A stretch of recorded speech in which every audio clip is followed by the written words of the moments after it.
the night of the senior prom, the Bates High School gym is alive with excitement. Everybody is there, even Carrie White, the girl no one likes. We're all sorry about this incident, Cassie. It's Carrie! And everyone makes fun of her. Free, Carrie! The girl who lives in that creepy house with her crazy mother. Help the sinning woman see the sin of her days and ways. With the strange power. If I concentrate hard enough, I can move things. But tonight, no one will laugh at Carrie. Welcome to the latest episode of the podcast that wouldn't die. I'm your host, Kevin. With me, as always, is Aaron. Hey. I'm all caffeined up. Just what we need. More caffeine for Aaron. More cowbell. I gotta have more cowbell. The house is on fire. This week, we'll be discussing the horror classic, Carrie, starring Sissy Spacek. Who else is this thing? John Travolta, Nancy Allen, PJ Souls in this bad boy, Piper Laurie, Betty Buckley.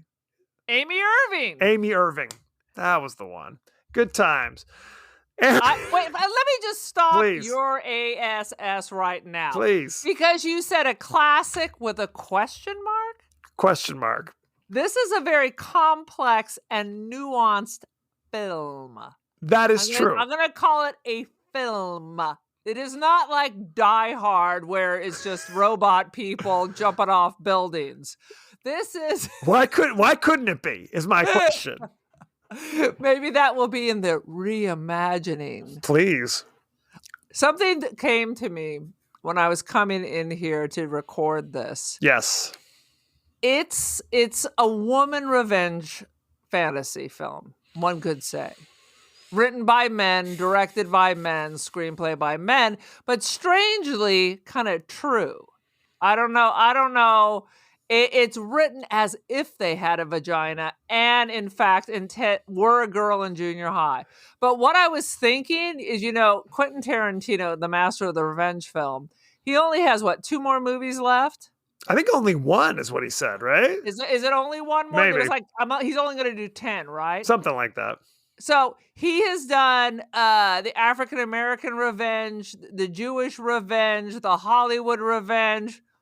Why not a reimagining of Carrie as the revenge? Well, it's the revenge of the nerd girl. Now, he has done the female revenge story. Which one was that? Kill Bill Volume 1 and 2. You 100%. I don't even know how that... And I love those. I would like those edited together into one magnificent 6-hour freakathon. It is a 6-hour freakathon. I love those. It's good. Love those. I enjoy Kill Bill quite a bit, but I have to say, I don't know if Carrie is a true revenge flick.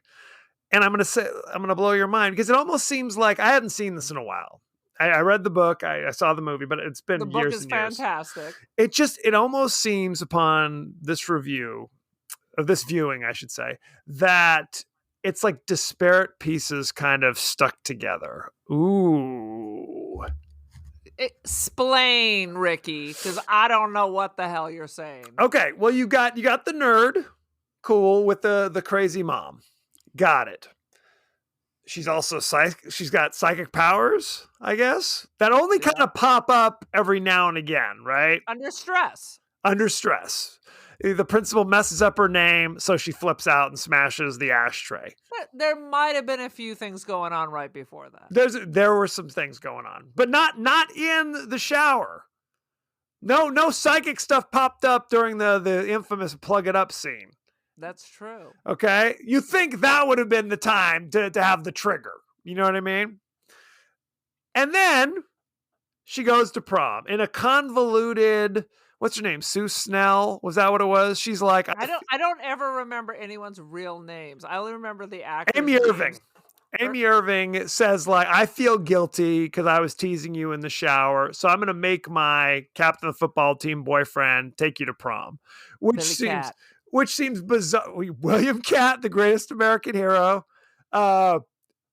which is a bizarre, like, I can't envision anybody like doing that, saying like, I feel bad, instead of just like writing you a note or something, I'm gonna ruin my senior prom and my boyfriend's senior prom, I might add, have him take you for some reason. I'm trying to prove a point to myself. I don't know what the hell the deal is.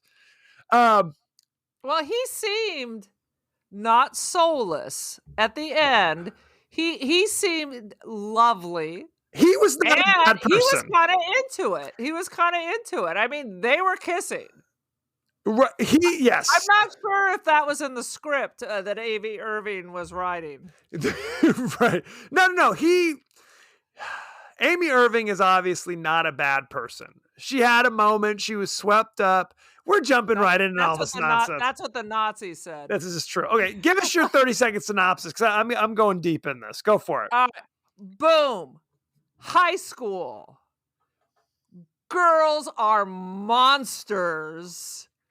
Bully. Even the teachers bully. And the girl is so extreme. You kind of feel like if you were there, you might bully her too. Right. And mom's crazy. Girl feels guilty. Has a boyfriend take her to the prom. Meanwhile, one of the bully girls refuses to do her detention. Gets kicked out of prom. Gets her crazy psychopathic nuthead boyfriend to go over to Farmer John and get a bucket of blood. And they're like, we're going to set this whole elaborate scheme up and make Carrie the prom queen and pour blood all over her. And everyone at the high school will think we're so cool.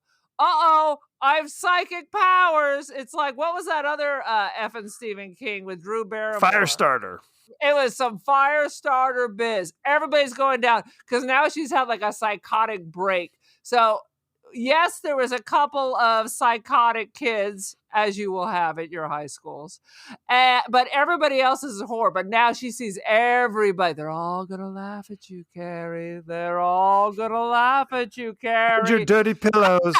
Your dirty pillows, and the place is crashing and smashing. It all burns down. She comes home covered in blood, looking so horrifying, only to be met by her psycho-abusive mom who tries to murder her. And the house is swallowed up like in Poltergeist, Nightmares, the end. Fantastic movie. One of the best jump scares at the end. Very good. Anything else? That pretty much covers it. I mean, I think there's a lot to like in this movie. I do. But I also feel like looking at it now, years past, without kind of an emotional attachment, I find it bizarre, to say the least. That's all I'm saying. Do you want to go one shot? We'll go one shot at a time.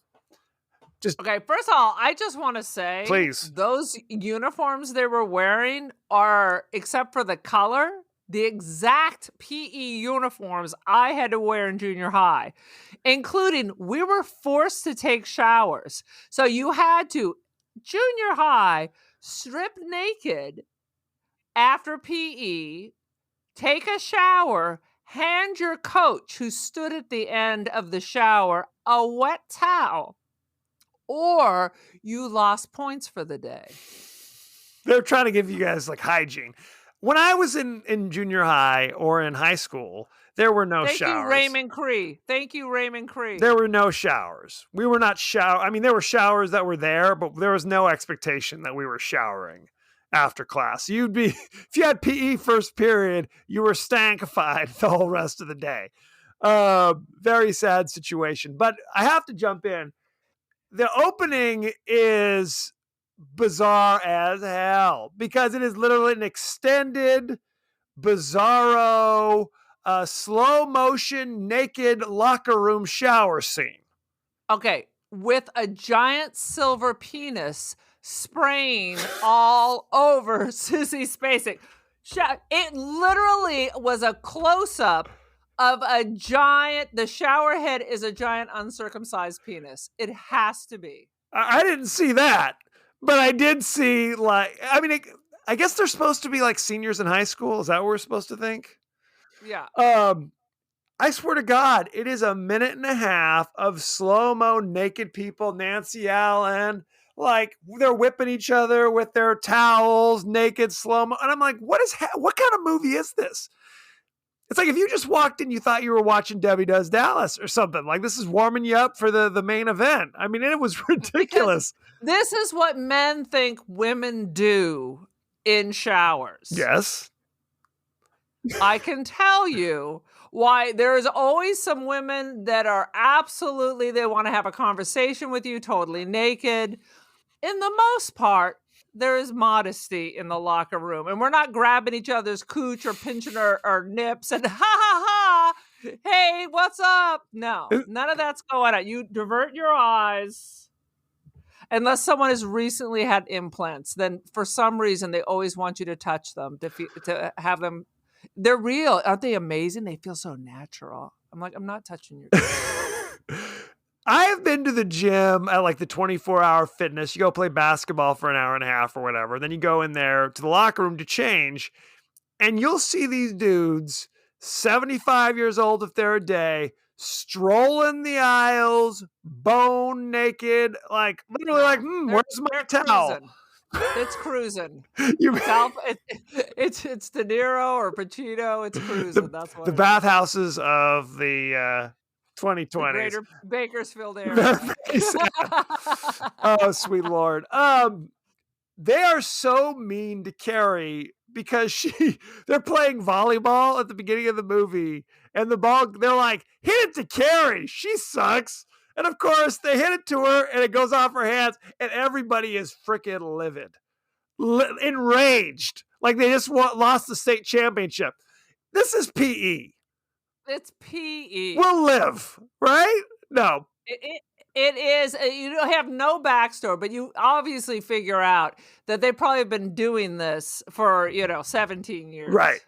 And I mean, obviously there are women who are these high school students who are like 25, 28, 30. At least one of them is older than the woman playing the PE teacher. I read behind the scenes. Shut yes. up. Because that's so funny. Betty Buckley is the PE teacher. She plays Miss Collins. And you may remember her from The Happening. That bowled me over. I did not make that connection because I hadn't seen this in 100 years, but it's funny. But Betty Buckley was great. She was the queen of the 70s. She was on some long run series on TV and stuff. I always liked Betty Buckley. The Doctors. She was in, well, what's funny is she was only like 2 years older than Nancy Allen or 3 years older than Amy Irving. And Nancy Allen has the longest legs she does in the world. And of course, she's naked as a jaybird because it's a Brian De Palma film. If Nancy Allen's in a Brian De Palma film, you're getting the full show. Be it Blowout, be it Dressed to Kill, you get all of Nancy Allen. Although I don't remember... Did I black out? I don't remember pubic hair. You know what? I don't remember that either. Definitely not Sissy Spacek, but you saw literally everything. I couldn't believe that either. You see again, slow-mo, like it's like Angie Dickinson in Dressed to Kill, where it's a long drawn out washing your boobs, washing your thigh for 20 minutes. They're making fun of her because if you're all in the shower, you're running to get dressed because you're horrified that people are going to see you naked. And there's Sissy Spacek for 40 minutes giving herself the full rub down like she's having either some kind of spiritual ecstasy or doing God knows what. But it was way too long. It was way too GD long. This is true. And that's when it's revealed that she has her period for the first time at 19 and a half. And it was a disgusting freak out. I would have been horrified if somebody, as a senior in high school, is running up to me with a bloody hand dripping down their arm and is touching me with it. Yeah. I would have freaked the freak out. I don't care who it was. If it's the poor girl from the poor house or my best friend, I'd be like, get the hell away from me. Yeah, poor Amy Irving's not wearing that cable knit ever again. That's for sure. Oh, Betty Buckley's burning those shorts You too. better believe it. So she has a freak out because evidently they don't have health classes in 1978 at this school. No, they did not. Clearly not. So she's thinking she's injured or wounded in some way, screaming hysterical. And grabbing hold of all these girls who obviously hate her. And now they will go from horror to just open hostile mocking. It is literally horrific. And I will tell you, this is girls. Welcome to the world of girls. This is real shit. Well, okay, we're both teachers. What you realize is guys are gross and they might punch you, but life goes on. No, women are psychological warriors. And it's always 12 against 1. There's no like, ooh, this is kind of cruel that there's 12 of us saying we'll never be your friend again, loner. Yeah, it's and you should probably just die. right. Why are you here? Why don't you kill yourself? Right. Girls are demons, but we pretend we're not. It's social ostracization. I don't even know if that's a word, but that's what it is. And we keep it on the down low. So usually, like I had many friends. Usually I'm pretty much the same wherever. But I for sure have friends who have compartmentalized. There's how they act around their family or their boyfriends or their husbands. No burps, no farts. None of thing there ever escapes their body. They don't go to the bathroom. Does not exist. But around other just girls, they're like monsters. Disgusting freaks is what you're saying. They're disgusting freaks. It's all a fraud. They'll like lean over and burp in your face. That's what they do. So they're basically raining down pads, tampons down her as she's like quivering in the fetal position, not understanding. Thinking she's dying, thinking she is curled up in a ball in the shower, thinking she is dying as they break open the maxi pads and start and tampons. They were awfully quick on the draw with those tampons. That was Amy Irving who ripped the thing off. Oh yeah. It's like one of those old OB tampons that you had to insert with your finger. Okay. Those are disgusting. TMI. Those were disgusting. You got 3 kids, man. They still. I don't need to know this. Anywho, so the Miss Collins runs in, realizes what's happening, and literally has to smack Sissy Spacek to get her to calm down because she's basically hysterical. But if you look at Betty Buckley, she is as horrified as the bully. She says that later in the movie. She literally says, on some level, I could understand why they were acting this way because it was almost like she's there, like not even showing any ability to pull herself up and kind of get it together.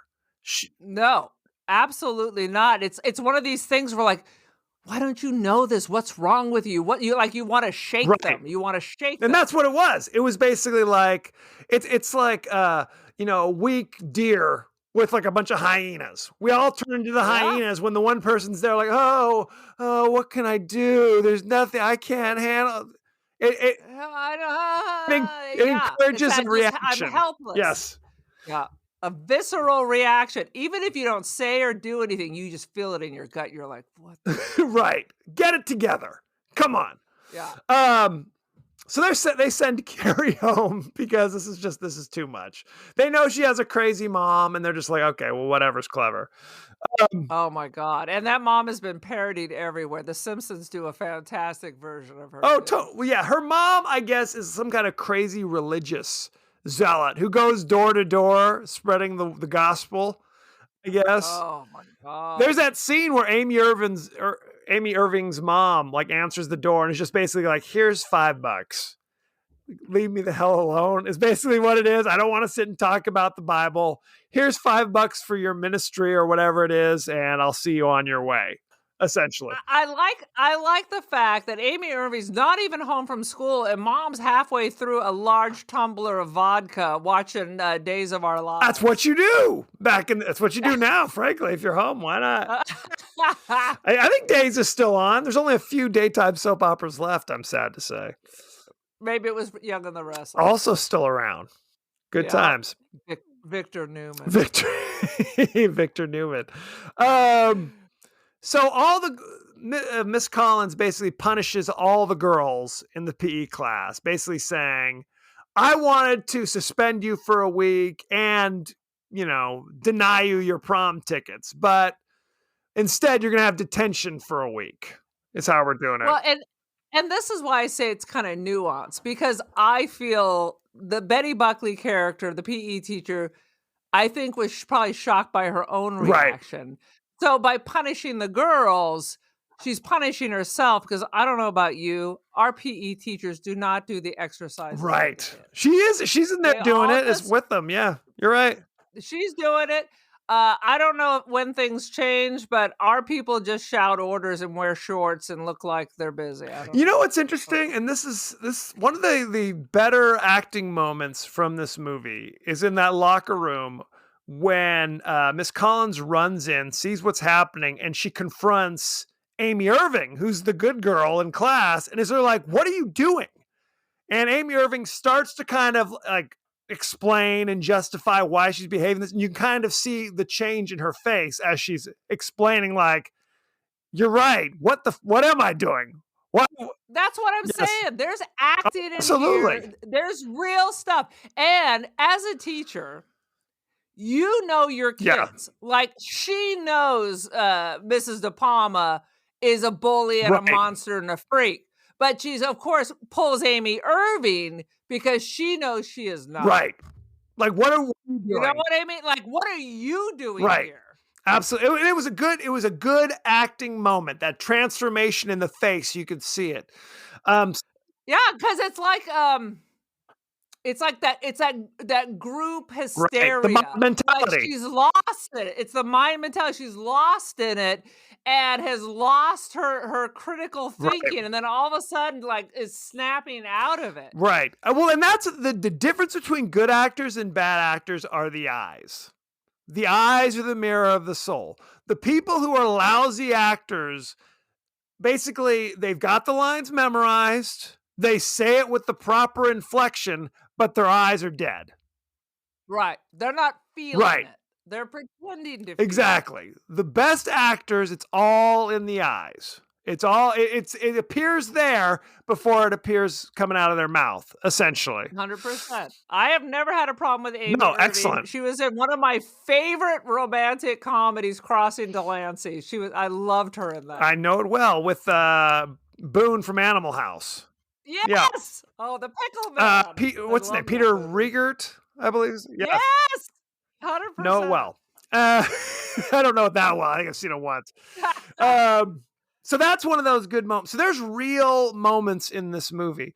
And really, if this was today and this was a boy, the end would be a school shooting. Oh, absolutely. Because really, this child had no one. There was no place safe at home. The kids were not safe. The teachers were not safe. The administration were not safe. Well, Miss Collins was nice. She would like after the incident, maybe because of guilt. After she had to think about it, and she had to put herself. She lost it for a little bit, and she managed to reset herself. She tried to become kind of a confidant, mentor type to Sissy Spacek at one point. But look at these other teachers, like that was so ridiculous. Okay, so Tommy Ross, who's Amy Irving's boyfriend, who's the captain of the football team, is also a gifted poet, evidently. And then we find out he didn't write it. Who wrote it? Was it Amy Irving? I don't know who wrote it, but he said he said I didn't write it. Oh, that's the grand reveal. But anyway, so the English teacher's reading his poem in class and is like, "Oh, Tommy, this is so great." And Carrie in the back of the room goes, "It's beautiful." And the teacher, out of nowhere, just starts mocking her in front of the entire, "Oh, it's beautiful." Like, and I was really like, at first I thought he was kind of encouraging her. Like, "Oh, yes, that's a good," no, for no reason, just being a jerk to Carrie. And let's be straight. Growing up, we've all had dick teachers. Oh, no question. No question. Dick teachers.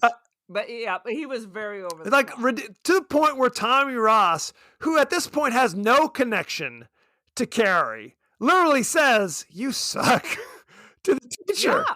because he was offended by the teacher's behavior. We don't. Go I ahead. mean, when I was in high school, I had a lippy mouth, which is one reason why I didn't want to ever be a teacher because, of course, I was sure there would be like 30 errands on my class going, Right. what? Huh? What? You can't make me do that. But for sure. But I'm a good person if I see an injustice. Right. I will say something. I once wrote an essay to my English teacher in high school about why he's a jerk. And I got a B. Gotta be. Well, I had my opening statement. I provided my facts. I backed it up, and there was a conclusion. Very good. Why Mr. Moser is not a good English teacher. Okay, as a student, I was a bit of a class clown. I can't imagine Shocking. that. But I always say I was never like disrespectful. I was never like, F you, teacher.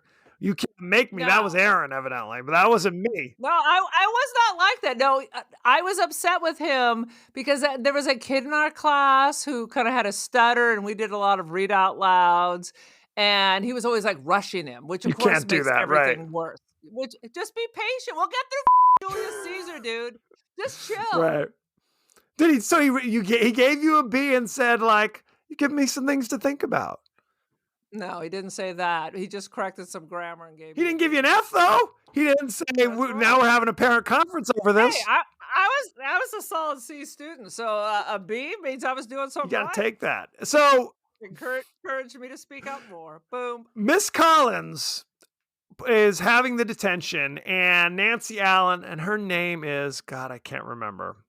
Anyway, Nancy Allen is the one who's like the leader of the mean girls, basically. She's the meanest of the bunch. And after doing so many jumping jacks, she snaps and starts to say something. You can take these and shove it up your... And Miss Collins just cold cocks her. Boom! In front of the entire class. Every teacher has wanted to do that at some time, but we like our jobs. We don't want to go to jail and lose our pension. Well, and she said, Nancy Allen is crying, saying, "You can't do that. You can't hit me. What are you doing?" Yeah. And she's absolutely right. But there's never, she's absolutely there's right. no repercussions. Evidently, it's all good. You go to the principal. Guess what? You're gonna get to go to the prom after all. Well, what's funny is even Nancy Allen's friends in the class are like, "No, sorry." It's like you get what you get, and you don't get upset. Evidently, 100%. When I've had kids that are getting lippy with me, and I know I'm on the right track when his friends are like, "Just shut up and sit down." Right. And that's basically what happened. Amy Irving's just like, "Just shut up, Sally," or whatever her name was. I'm going to remember these people's names, but I'm not at this moment. Sad to say. At midnight, you'll jump up in your bed, and rattle off. Right. So Nancy Allen is dating John Travolta in his first movie role, and he is evidently just a raving psychopath. So is she. Right, because it's her plan. She's mad because she's been suspended now and isn't going to the prom. So she says, "I'm going to get revenge on Carrie White for some reason. She's the one who I'm angry at, even though I just got knocked in the eyeball by Miss Collins 5 seconds ago." And I mean, it's inconsistent, but when you catch your husband cheating, who are you shooting? Right. It's always the girlfriend. It's never the guy who cheated on you. This other person has no relationship to you. That's true. You ain't woman enough to take my man. Because you ain't a woman at all, because I shot you and buried you in the backyard. You're dead to the world. Dead to the world. So she conceives of this plan after giving John Travolta a Hummer in the car behind the Dixie Queen or whatever it was. And I took some notes about said Please. Hummer. Because while there was a lot of head bobbing, she was speaking so clearly. There was a lot of conversation going on. Yes, I noticed that as well. I don't know if she was just gearing up, trying to get some momentum, and was saying all these lines, but or they just thought it was going to be too pornographic to be. I want you to go and get the Parmesan. and get some paper. Yes. They could have done that and just thrown some subtitles in there. That's all I would have needed. You know? I mean, what does that mean? Does that mean like Robert De Palma has never had a or Nancy Allen has never given one? Because what's happening there? That makes no goddamn They threw sense. that in post. You're right. For sure. I think it was a case of, we don't want this to be an X-rated film, essentially. Just the idea of where it's like an extended head down in the lap scene. That ain't going to work. Oh, no. But Nancy Allen's character is as crazy as John Travolta. She keeps calling him like a shithead or something, and then he slaps her in the face. Then she makes out with him. He leans forward, then she's not interested. Calls him a name again. He slaps her again. Now it's like, let me give you a blowjob. I'm like, what's happening? Yes, it was a bizarre relationship. Because you're right. She would call him stupid or something like that. It was like, you dumbass or something. You're such an idiot. Right, or something like that. So he would smack her one and kind of slide away from her. And then she would be like, kind of like, oh, honey. And kind of like, it's like she has to, he just smacked you. What are you doing? You're like, I'm apologizing because my cheek was too rough while you smacked it? What's the story here? Hit him again, Ike. I would say she looks like a 70s beauty queen in this with her super shiny lips and her perfect hair. No question. But I mean, it's clearly just all a manipulation. Yes. But yeah, I mean, they're both evil and crazy. Right. Well, her plan is, and this plan is the most ridiculous plan I've ever heard. We're going to go to the hog factory. You're going to take a sledgehammer and murder a hog and take all the blood, fill a metal bucket full of blood, put it over the stage at the prom, come up with some kind of weird plan to make sure that Carrie is nominated prom queen. I guess because it's a ticket, basically. Billy Ross or Tommy Ross gets picked because he's captain of the football team, and just his date is also by default the prom queen. I will tell you, back in my day, you didn't have these princes and princesses. It was a king and queen then, not like these giant, it's a quinceañera. Well, the way it worked for like homecoming in Palm Springs High was you'd have the initial nominations. So it'd be like 6 girls or whatever, and one of them would win. So that was the queen, and the other people still got to be up there as like the court, I guess, theoretically. But I know for the prom, it was a separate thing. It was like, here are the 6 boys, here are the 6 girls, vote for whoever you want. And then the 2 winners go up and do their little dance, even though they've probably come with different people, right? Yeah, that's a little weird. Well, and you know the story, our brother and sister were prom king and queen. Their senior. The 20s. Right.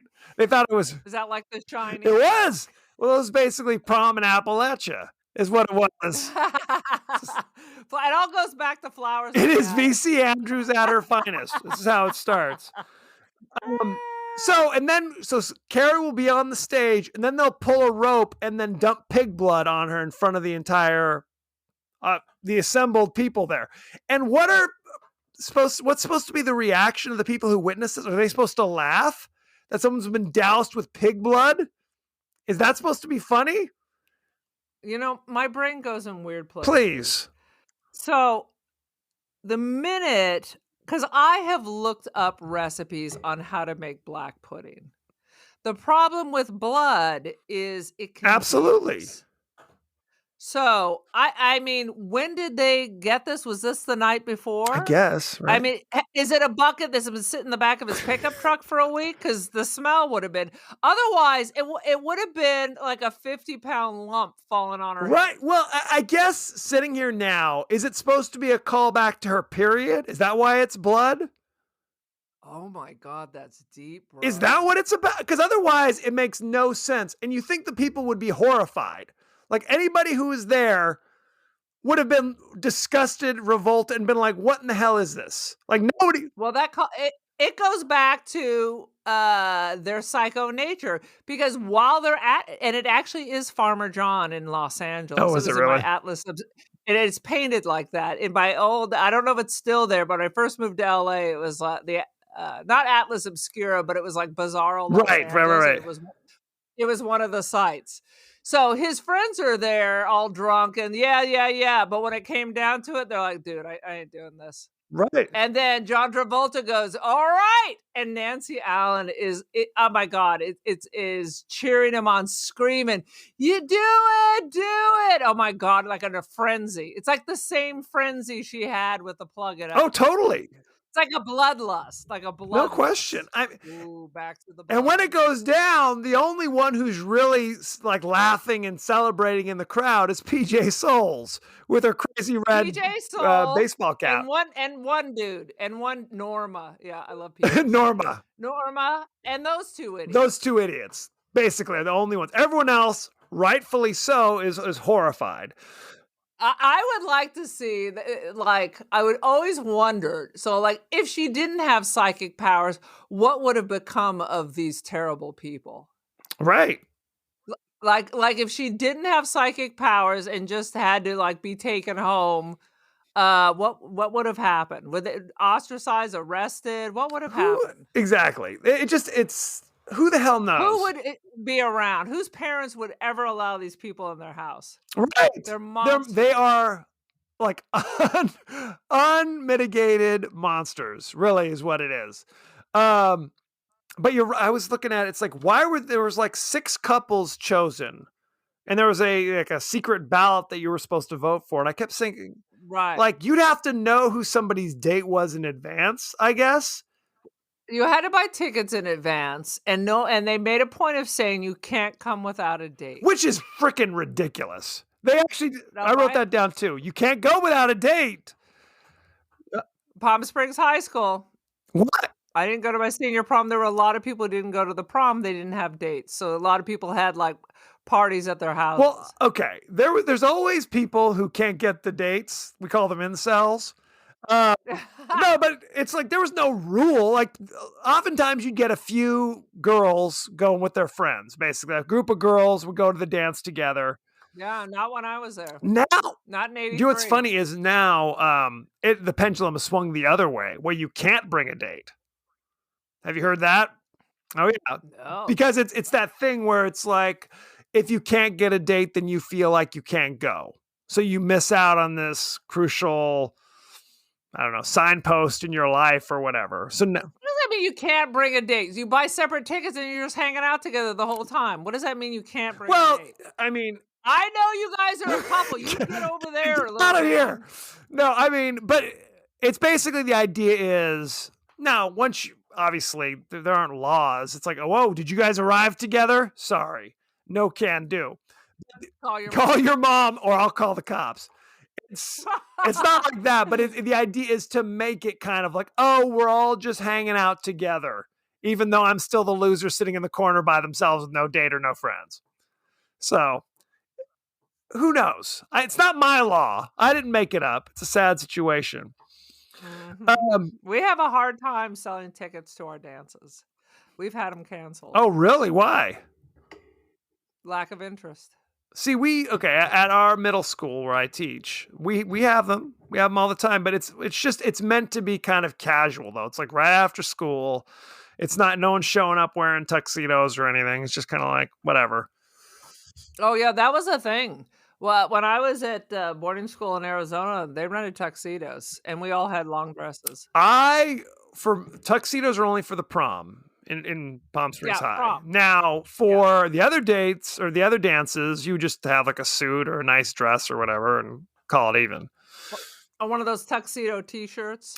That's exactly right. Which we didn't even talk about the lovely tuxedo montage where the greatest American hero goes with his 2 loser buddies.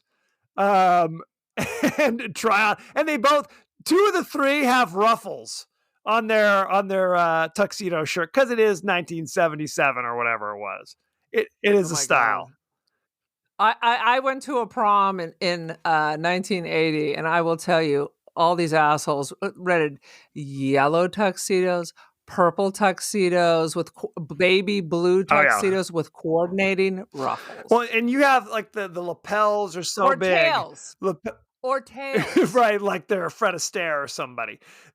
And a cane. This guy's lapels, you can basically go airborne with how big these damn lapels are. It is ridiculous. It was Starsky and Hutch level. It was Huggy Bear. It's basically what it was. Huggy It's a Bear. sad situation. Okay, so Amy Irving cajoles her boyfriend into basically forcing Carrie to go on the date with him because she's like, I don't want to go. Because she's rightfully so. She thinks this is all a scheme to mess with her. It's like you. Oh, so now suddenly she has a sense. Well, so much so where it's like Miss Collins is like, well, you don't know that Carrie. I mean, he's cute, blah, blah, blah. But then 5 minutes later, she's in the office with Amy Irving and William Catt going, what's up? Why are you doing this? Let's be honest. Why is she encouraging her? I'd be like, I'm going to investigate. I'll find out what's going on. Not, what do you think? Oh my God. Can you imagine if I'm talking to a student and I'm sitting there caressing her hair and moving her hair out of her face? Oh my God. We're going to talk about that. I'd be in the office. Awful quick. HR. Awful quick. Police. It's a sad situation. Okay. When it goes down at the dance, okay, because they fixed it so Tommy and Carrie are prom king and queen. They're up there. They pull the rope. She gets splattered with the pig's blood and immediately goes into a psychotic fugue state that has never been hinted at any time in this movie. No, you're wrong. You're wrong. You're wrong because after she was getting sent home and the principal like 12 times gets her name wrong, the ashtray flips. So there's little hints that things are coming. Well, okay. We know she's got some kind of crazy psychic abilities because she basically uses them to tell her mom, who's been locking her in the prayer closet over and over again. It has always been my dream to have a little closet like that I would decorate. We call it the Harry Potter closet, but this one will be filled with... We call it the hell closet, is what my friends and I in college used to call it. I want a little Jesus hell closet. You got to have that. That's an important feature in all new homes, I find. With the glowing eyes. But, okay, so she's got her psychic powers, and she's every right to be upset, but she's looking out in the audience and basically is hallucinating. Because in her brain, everybody's laughing at her. Miss Collins is laughing at her all of a sudden, where it's literally just PJ Souls and some other knothead are laughing. Everybody else is aghast and horrified. What's happening? She goes freaking psychotic and just murders everybody. Murders. I'm just going to say, when you're hypersensitive, you can hear someone laugh somewhere in the distance and think they're talking about you. Oh, that's true. You know what that's I mean? true. You know what I mean? So then you're justified in murder, is what you're saying. At that point, kill everybody. Do I think Carrie should have killed everybody? Well, maybe not. Tommy didn't deserve it. But where were these? Like with I'm not going to justify school shootings. It's just oh God! Edit this out. Edit this out. It's just going to sound like that. Where were all these people when all this shit was going down? Looking the other way. This doesn't happen in quiet corridors. This has been going on for 17 years. Everyone's aware of it.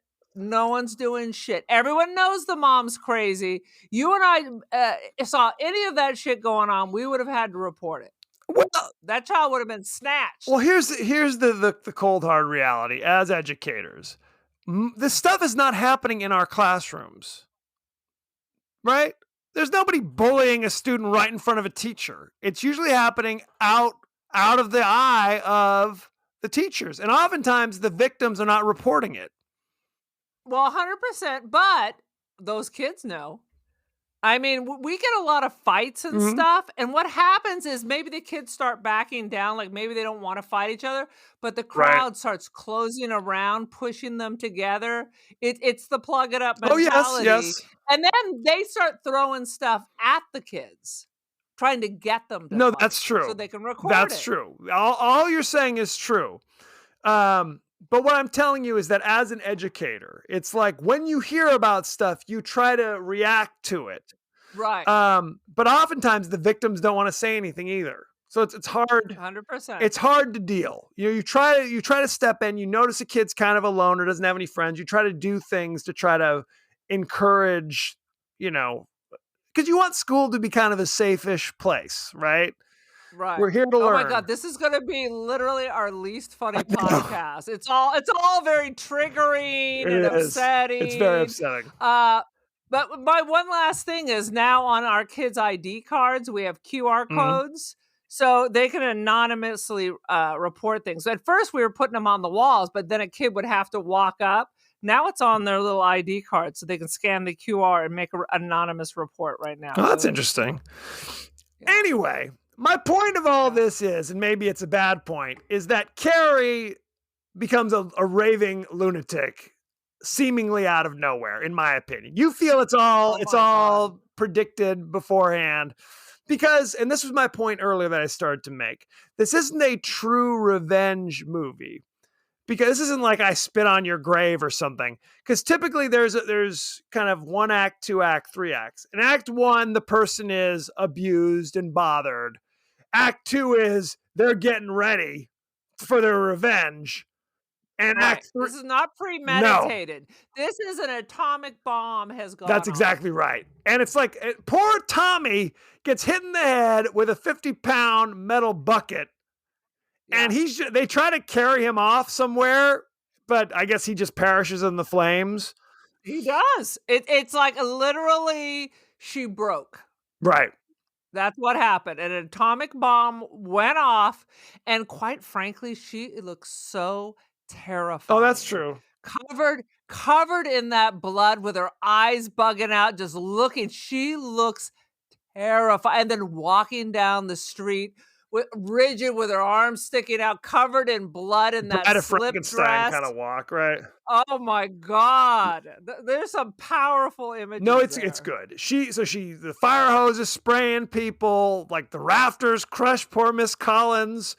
Poor Miss Collins. The principal and the English teacher are fighting over the microphone for some bizarre reason, and then both get electrocuted. It's all very bizarre. It's like if you go back and watch the scene where it's just chaos, and there are parts of it that make you laugh because people's reaction. It's like, what are you doing? What is happening?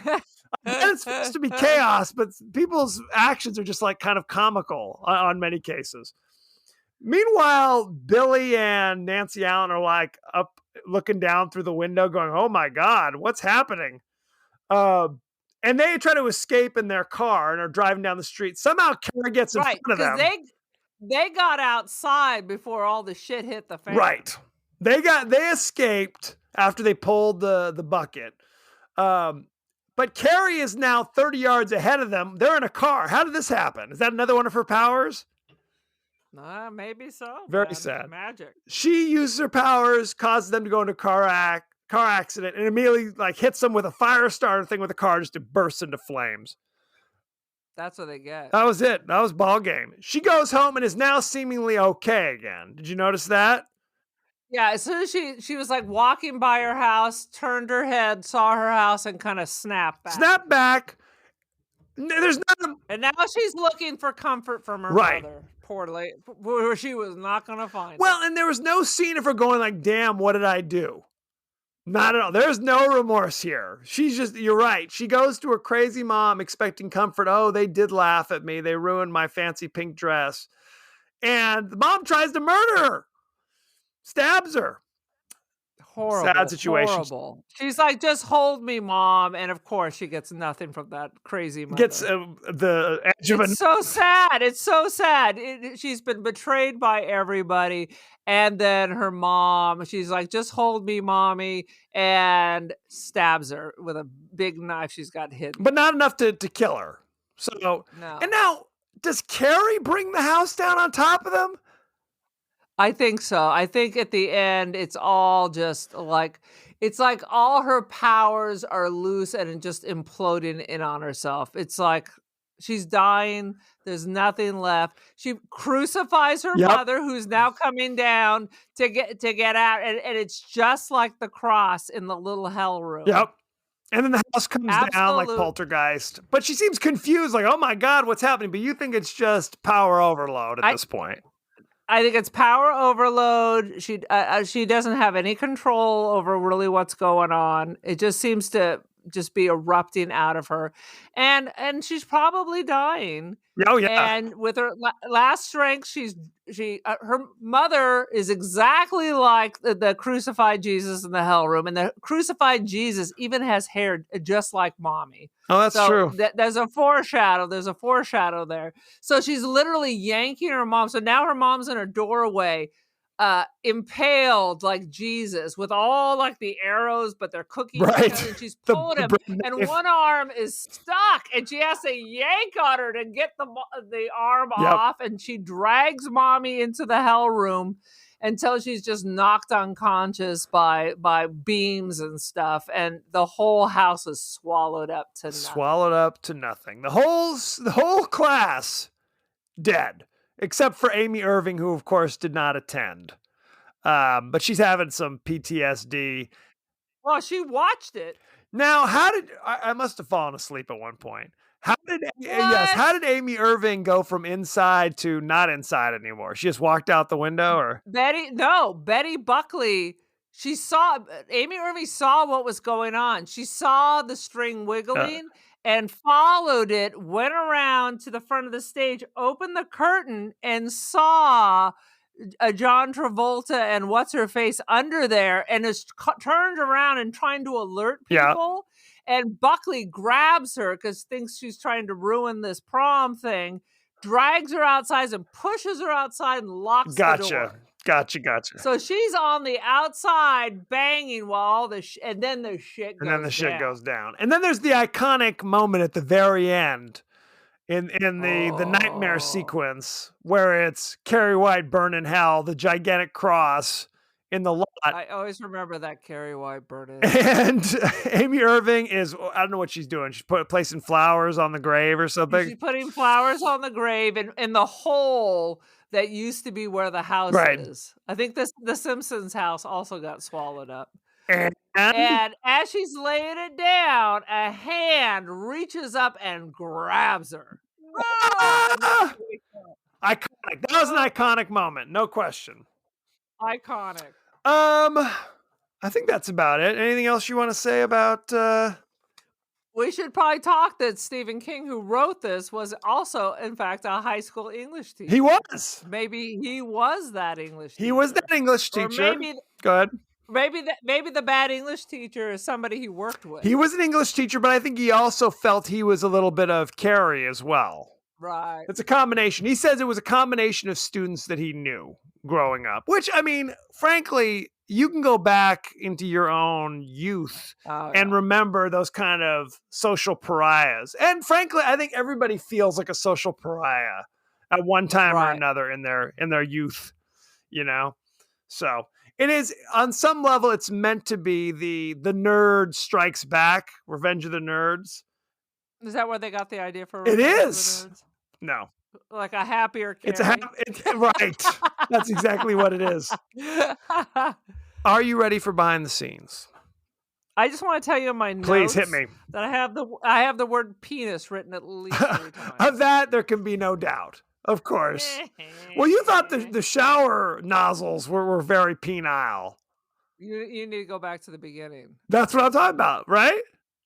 That's what I'm talking about. You need to go back and look. I will not, in fact, go back and look for phallic imagery throughout the movie. I'm good. I'll leave that to you. It's right there, brother. It's naked women and then like a gleaming silver penis. I will not be looking for that. Anything else you want to say?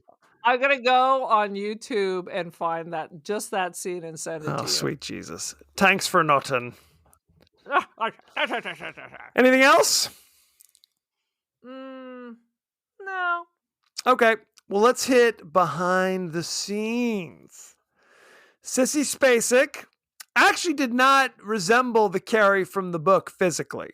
because I read it in high school, so I can't even remember. well, they said that she was basically kind of chubby and frumpy, is the Carrie in the book, which is obviously not Sissy Spacek. I mean, her hair is, I mean, it's straight, but it's it's brushed. You know, she's clean, but you could absolutely see her being kind of the scrawny, nerdy, Sissy Spacek of high school. I mean, frankly, No, I totally went to high school with this chick who was Sissy right. Spacek. I don't think she was bullied because we had a very small school, but she did walk around with Bibles wherever she went and called all the boys Tiger. Hey Tiger, what's up? Yep. It was very strange. She, when preparing for her character, she isolated herself from the rest of the ensemble, and she decorated her dressing room with religious iconography. She studied the body language of people being stoned for their sins. Ooh. All sorts of stuff. Nancy Allen says she never realized that her character was that evil until she saw the finished movie. She just thought they were like morons. Because of that scene. Okay, well, she's a moron, or obviously this is just how she acts, and she was like, I don't get Well, it. Is my character not nice? Well, no, she knew that it was unnice. She knew that they were not nice people, but she just thought they were more like bumbling than truly evil. Bumbling? Yes. Her character is psychotic. Well, it's like, watch the scene where she's talking with John Travolta in the car, and that alone tells you there's something wrong in the ding dong. Right. Oh, no question. Piper Laurie thought this was going to be a comedy. She thought her character was so ridiculous and so over the top that the only way she could play it, she felt it was like, clearly this is meant to be for laughs. And there were scenes where it's like right after the take was over, they had to stop rolling because she was laughing. Oh my God. Yeah. Playing the religious mom. Laurie too. Exactly. Stephen King recalls that he was paid just $2,500 for the movie rights to Carrie. Oh, wow. Yep. He says he has no regrets because it was like his first book ever. First published novel. It was not the first. I don't think it was the first published novel. I think another one got published and then Carrie got published. Like Carrie didn't at first get any traction. But maybe I'm wrong, but that's what I remember. I think you're crazy. You are madness. Madness. Yeah. Don't make me use my powers on you. I'll pop you like a grape. Yeah. Piper Laurie says to this day, she still maintains the movie's a black comedy. So there you go. All right. Good times. The ending of the movie is different than the ending of the book. Like, in the movie, everybody dies, basically. Where in the book, the principal lives. Miss Collins, who's not called Miss Collins, she's called like Rita Herfichek or Desjardins or some kind of, it's like Zoe Deschanel. Deschanel. They survive but resign because they feel guilty for not getting involved earlier, I guess, something along those lines. But Stephen King says he prefers the ending to the movie over his book. He thinks the movie ended better. Oh, that's good. Yeah, he's a big fan of the movie. It is. I mean, Stephen King's been fairly successful, I think, with the adaptation of his books. He's got some that are really, really close. He does. We've talked about that. Dead Zone really closely follows it. They originally wanted the composer who composed the music for Psycho to do the composition for this movie, but he died before he could. So that what they did was just steal the soundtrack from Psycho. The soundtrack is perfect for Carrie. Whatever they're doing, they did it right. It's literally, they lifted it from Psycho. So good times. And how about that prom? That's like the best prom. I've never seen a prom that looks so fantastic with a live band and the decorations. It was like better than most weddings I've been to. I believe it. Originally, there was going to be a lot more split screen stuff going on during the prom. Oh, with the chaos. And there's still quite a bit of it in there, but originally it was going to be like almost entirely split screen. And he felt, Brian De Palma, who was the director, felt it didn't work. So we went back and re-edited it to leave only a few split screens in there. Oh. There you go. I will tell you, I think this is Brian De Palma's best film. Ooh, interesting. Well, you're a big Carrie head. Ain't no lie. No, but I've seen 4 or 5 Brian De Palmas, and honestly, I think this is the tightest one. Well, I mean, we can definitely run down his movies and discuss it. I mean, you got what? No need. I've made the decision. It is decided. So it is written, so it shall be done. Amy Irving, her character's mother in the movie was played by Amy Irving's real mother. So there you go. Oh, it's interesting because I've seen that lady in other things for Yep. sure. Edie McClurg played one of the girls. She is the lady. I know who you're going to talk about it. I didn't look this up. Isn't she the lady at the car rental and planes, trains, and automobiles? Absolutely. I didn't put that together until I was watching Carrie yesterday, and I was like, holy shit. And she's also the secretary from Ferris Bueller's Day Off. That's She did a bunch of fantastic. stuff. Good for you, honey. Good for you. Yeah, she was in the Groundlings in Los Angeles about this time. So she was involved like with Pee Wee Herman and all those guys like Elvira. All those people were all Groundlings at the same time in Los Angeles. Maybe that's what threw off Piper Laurie. Oh, this must be a comedy. See, Martin is coming back as the principal, and John Candy is Carrie's father. That was it. That was in an earlier rewrite. Exactly. Well, and Edie McClurg is 30 years old in this movie and is in fact older than Miss Collins. So good times. I can see that. For her screen test, Sissy Spacek rubbed Vaseline into her hair and didn't bother to wash her face. And then she wore a sailor dress which her mother had made for her when she was in the 7th grade. Oh, I bet she's wearing the same stuff as 7th grade. She's tiny like a pixie. Because you know how I know? Because she was naked for like 20 minutes. Yep. Oh, like close up, naked, wet. Good Lord. I can count her ribs. Oh, no question. Originally, Amy Irving was supposed to be Carrie. Brian De Palma was wedded to the idea that it was going to be Amy Irving and did not want to even see Sissy Spacek. Dude, I can't even see Isn't that crazy? That doesn't even make sense to me. See what I mean? He don't know what's going on. He don't know. Now here's the thing. Brian De Palma invited Steven Spielberg to the set multiple times, saying, "There's lots of cute girls here. You should come down to the set." Spielberg came. Shut up. Is that how he met his wife? Came to the set and asked out everybody, including PJ Souls. Oh my God. The only one who had said yes was Amy Irving, who became his wife for a short time. She's a nice Jewish girl exactly. too. I thought Brian would be like, Steven, come over. Right. There's a nice Jewish girl for you to Well, meet. all those guys were buddies. Spielberg, De Palma, George Lucas, Francis Ford Coppola, Martin Scorsese. They were all buddies. So in some ways, you kind of feel bad for De Palma because his career, he had some hits, but he's not. No one puts him up there with Scorsese or Spielberg or Francis Ford Coppola. No. In fact, when I was listening to the podcast about the Bonfire of the Vanities, they were quoting Spielberg as far as Bonfire should never have been directed by Robert De Palma because it's not a De Palma film. It's so nothing to do with him, out of his wheelhouse.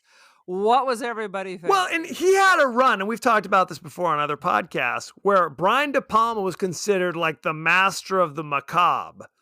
Because he does Carrie, he does Dress to Kill, he does Blowout, he does Body Double. Master seems strong. A little loose with the master, if you give it. Yeah. By the 90s, he was doing totally different things. The statue in the quote-unquote hell closet is not Jesus. It is... Okay, don't say it. Let me try to guess. Because it's got the fuzzy hair. I'm never going to get it. Is it Donny Osmond? Is it Ken? It's Donny Osmond. No, it is Saint Sebastian. Saint Sebastian was the one hit you with the know what? arrows. Jesus was not hit with I arrows. was gonna say, you're right. Saint Sebastian's. I wanted to name. I studied art history, so I always wanted to name my son Sebastian because Saint Sebastian is always pictured very beautiful, very handsome, and unlike some of these martyrs that are skinned alive and then they have to hold their flesh, he just got a couple arrows in the belly. That's all you got. No one hit Jesus with arrows. Okay, so that's how you know. And good call, brother. Now I don't know if they ever actually say this is Jesus. Well, he's crucified, so you just kind of figure he's got a crown of thorns. I think so. Maybe that's what gives you the Jesus-y. So, are you basing your Saint Sebastian entirely on arrows? Yes. Is this your own magical research? Well, it's my research. This isn't based. I'm not a theologian. It's like. But I play one on TV. My notes that I did the research on say it's Saint Sebastian. So there you go. Well, I'll tell you, as a cult leader, as I am the cult of Aaron. Yes. While it is true that Saint Sebastian did die by arrows, and Jesus just had like the spear, the spear stuff. Everything else looks like Jesus. It did. He looked like Jesus. No question. Except for the white man fro. Well, and the scary eyes, the white piercing eyes looking at you. So good time. Should we talk about the cast? Well, first of all, before we talk about the cast, they've remade this movie 2 times, and there was a sequel. To me, I refuse to watch it because why? Once again, why? Why did it need to be remade? Because it stands up. It stands up. Oh, no question. No question. Because I just couldn't think of anything. So we need to have Nev Campbell be Carrie this time. Zoe Deschanel needs to be Carrie this time. I love it's Nev Campbell. Whoever. This isn't 1996. What was it, Nev Campbell? And Tommy is one of the Jonas Brothers or what? Harry Styles. It's Harry Styles plays Tommy. Yep. And who would be the female equivalent? Taylor Swift. Boom! Taylor Swift. Plug it up!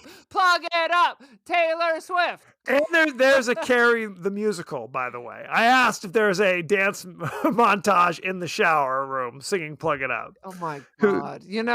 I know people who are involved with community theater. I'm going to request that they do Please do. Okay, we said it was based on the novel by. I'm sorry. I'm just buzzing on caffeine. Has there ever been like Caligula the musical? Perhaps. You think that's in my notes? Can you check your notes? Oh yes, please? let me check here. I happen to write down some stringent information. Quite frankly, any movie and you add the musical has so much potential. Oh, no question. Good times. I love it. We talked about that it was based on the novel by Stephen King and directed by Brian De Palma. Let's talk about the cast. Are you ready? Boom. Sissy Spacek, obviously, Coal Miner's Daughter, man. Love her in Coal Miner's Daughter. And her name is actually not pronounced Spacek. It's Spacek. It's like a Slavic name. So it's like Spacek or something like that. And it's not Sissy, it's Sassy. Sissy's just a nickname. Yeah, that means Sissy. Right. It was basically her brothers called her Sissy growing up, and it became her nickname. Oh my God! So why doesn't our cousin go by Bubba? Since everybody called her Bubba. No, I never knew anyone. And here's your counselor at the university. Bubba will take care of you. I never knew anybody who called her Bubba. And she was my closest cousin, so I don't know what happened. At some point, people started doing it, but they didn't clue me in on it. Sadly, you're right. You know her from Coal Miner's Daughter, Carrie, something called In the Bedroom in 2001. Not familiar with it. I think she was in The Help in 2011. She was Dynamite in The Help. Piper Laurie played Margaret White. She was Carrie's mom.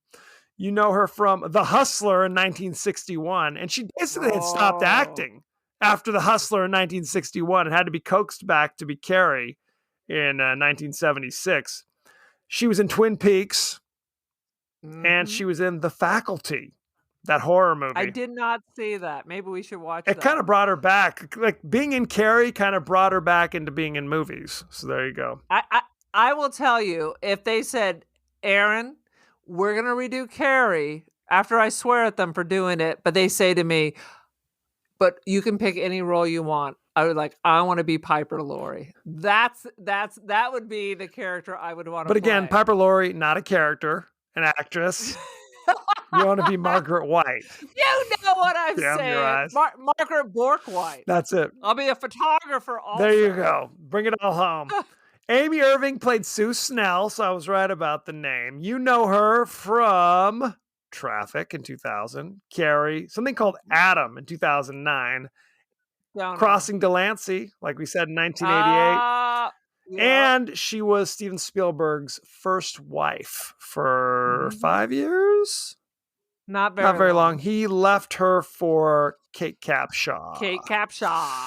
Let's see. William Catt played Tommy Ross.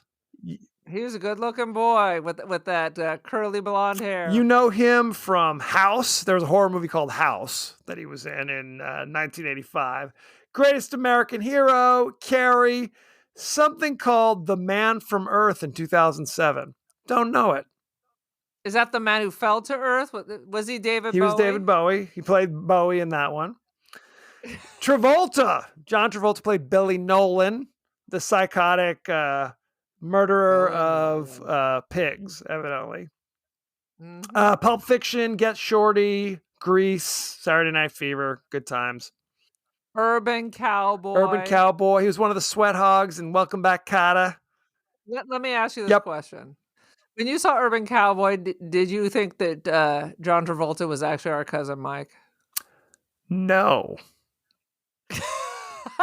I thought about it, but no. You've been looking for love in all the wrong places. Good times. Nancy Allen played Chris Hargerson. You know her from Dress to Kill, RoboCop, RoboCop 3, RoboCop 2, and pretty much all the movies Brian De Palma made in the early 80s.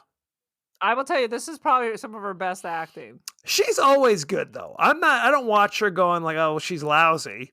What that weird voice and blowout? Come on, man. That was weird. It was weird. Go back and listen to our episode discussing Blowout for more information about that. Betty Buckley played Miss Collins. You know her from... Love her. She's a real actress. Oh, yeah. She was in Split, M. Night Shyamalan. She was in The Happening. He likes her. M. Night Shyamalan. Carrie. She was in Frantic with Harrison Ford in 1988. So, very successful actress. And she looks great. PJ Souls plays Norma. Right, so go ahead. I gotta talk about PJ Soul. So PJ Soul was in this movie that I saw 100 times called Rock and Roll High School with the Ramones. Riff Randall. Riff Randall, and I loved all her clothes. They were going so hard on the 80s. I loved all her outfits, and she was in love with Joey Ramone. So you know something. Absolutely. But in my fantasy, Rock and Roll High School is the same high school, but it happened a year before, and something terrible happened, after the school blew up in that one, and her romance with Joey Ramone fell apart, that the next year is her senior year, and this is what has become of her. Could be. She was married to Dennis Quaid for a brief time there, in about this time. That is fascinating. And I think at one point he was going to play her boyfriend in Halloween. Isn't that crazy? Ooh. Or they wanted him to, or he wanted to, or something along those lines. It didn't happen, obviously. PJ Souls from Halloween, Carrie, Stripes, The Devil's Rejects, if you want to watch some Rob Zombie goodness. No. I do not. But I do love PJ Souls. I think that's all you need to know. Good time. Rock and Roll High School. Rock and Roll High School is one of her big hits. I still have the album. I think I stole it from Pat. So there you have it. Good times had by all. So go to our page on Facebook. Hey, whoa. Rating? Come on, brother. We do that later, I thought. No? Earlier? Some point? I don't know. I'm having an aneurysm. I guess Carrie's in here. Many strokes. Let's talk about our ratings, shall we? I'm having a series of mini strokes. Strokes. I can't even say it. It currently has a 93% fresh on Rotten Tomatoes. Audience score, 77%. What? Whoa. You know, I read this whole thing that Rotten Tomatoes algorithm is all like men, and it's all in a certain age group, and we shouldn't listen to it at all. Okay. Well, there's definitely some of that when it comes from the audience scores. But let me look at top critics, see what they have to say. See if there's any that I recognize. And there may not be. Roger Ebert gave it 3.5 out of 4 stars. Brian De Palma's Carrie is an absolutely spellbinding horror movie. It's also, and this is what makes it so good, an observant human portrait. Yes. There you go. Yes, Robert. Roger. Oh my God! Now, your many strokes are contagious. Could be. I will say this. This is a good film. I don't think it's even a little bit scary.